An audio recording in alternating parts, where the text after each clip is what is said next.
So, that coffee you're holding right now, it has a story, a secret history that goes way, way beyond the cafe on the corner. And today, we're gonna uncover it. Look, for the last generation or so, we've all been told this one story about coffee, right? It's all about quality and ethical sourcing and those perfect single origin beans. You know the one. It's the story of the specialty coffee revolution. But here's the thing, that story, as great as it sounds, leaves out the single biggest player in the entire global coffee game. Seriously. It's this hidden history, and I think it's about time we brought it out into the light. Okay, so let's start with the story we all think we know. This is the rise of what some people called yuppie coffees back in the 80s and 90s. It was this big movement that promised to change, well, everything about how we drink coffee. This whole thing was basically a rebellion against that bland, watery, mass-market coffee. Suddenly, the focus was all on 100% arabica beans, the ones prized for their amazing, complex flavors. We started hearing about fair trade and organic certifications and why taste mattered. The whole idea was about consuming coffee in a better, more ethical way. But, get this, for all the buzz, all the attention it gets, the entire specialty coffee market, and that includes all those ethical brands, it only makes up about 20% of the global industry. Just 20%. So that begs the question, right? What in the world is in the other 80%? All right, it's time to meet the invisible giant of the coffee world. We're talking about a completely different species of coffee. It's one that literally millions of farmers depend on for their livelihood, but you will almost never see it advertised. Its name? Robusta.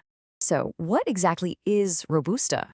Well, unlike the delicate, high-altitude arabica we hear so much about, Robusta is just that. It's robust. It loves hot, humid lowlands, it's super resistant to disease, and get this, it packs about twice the caffeine. But the taste? It's often described as kind of rubbery or bitter, basically the exact opposite of everything specialty coffee claims to stand for.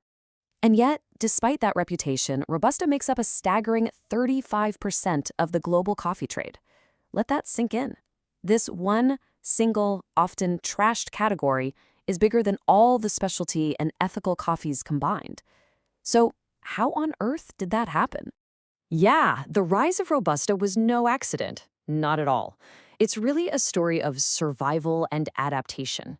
And it all unfolds in three major historical waves that completely, and I mean completely, reshaped the world's coffee map. So here's how it went down. First, you had an ecological disaster that created an opening. Then, a world war came along and created a whole new kind of coffee drinker. And finally, a brand new coffee superpower burst onto the scene, built almost entirely on this one humble bean. So picture this. It's the late 1800s. A nasty fungal disease called coffee leaf rust is just tearing through Asia and Africa. It created what people at the time literally called arabica graveyards. It just wiped out all the delicate arabica plants, especially in those humid lowlands. So the planters, they were desperate. They needed a replacement, something that could actually survive. And what did they find? The super hardy Robusta species.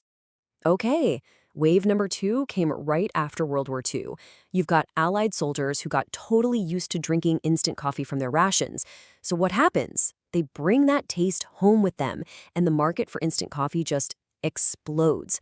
And Robusta, with its super high yield and low cost, was the absolute perfect ingredient for it.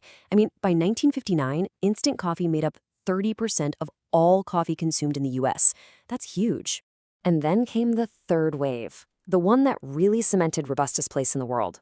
Starting in the 1980s, Vietnam just went all in on coffee production. They focused almost entirely on low-cost Robusta, and they flooded the market.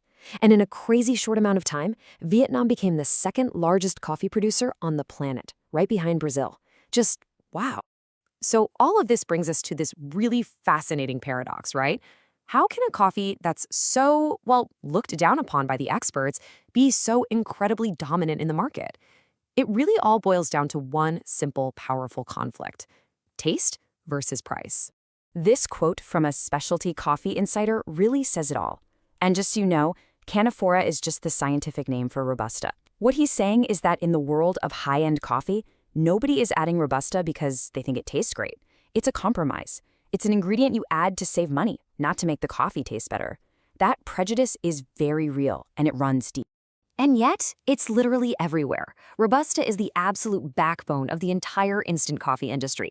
It's used as a filler in tons of supermarket blends to keep the price from getting too high. And you know what? It's also surprisingly versatile. In Italy, for instance, it's often a key part of espresso blends because they value the thick, stable crema that it produces. Go figure. And look at this. This chart basically sums up the whole paradox. Robusta, right there at 35%, is the single biggest category of coffee traded in the world. It outproduces the lower quality Brazilian arabicas, and it outproduces all of the high-end specialty arabicas. I mean, the market has clearly voted with its wallet, right? Which brings us to a really crucial question. What does the future actually hold for this underdog? Can Robusta ever be more than just a cheap filler? And maybe more importantly, what does its future mean for the millions and millions of farmers who grow it? Well, there are some pretty interesting paths starting to emerge. You've got advocates who are pushing for what they call gourmet Robustas. They're arguing that if you just use better processing, the same kind they use for high-end Arabica, Robusta can taste a whole lot better. Then you have others who are developing terroirs, not for you and me, but for big industrial buyers who just want consistent quality. And we're even starting to see sustainability certifications pop up on Robusta farms in places like Vietnam. But let's be real, the fundamental challenge is still there. The huge roasters, the ones who buy Robusta by the shipload, they have very little reason to pay more for quality. Their whole business model is built on massive volume and super low cost.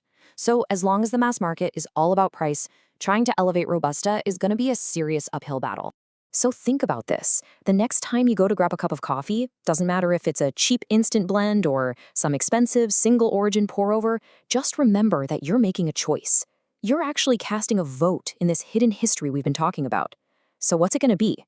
Is your choice about taste? Is it about price? Or is it about the livelihood of a farmer somewhere whose life completely depends on that humble, overlooked, but incredibly powerful Robusta bean?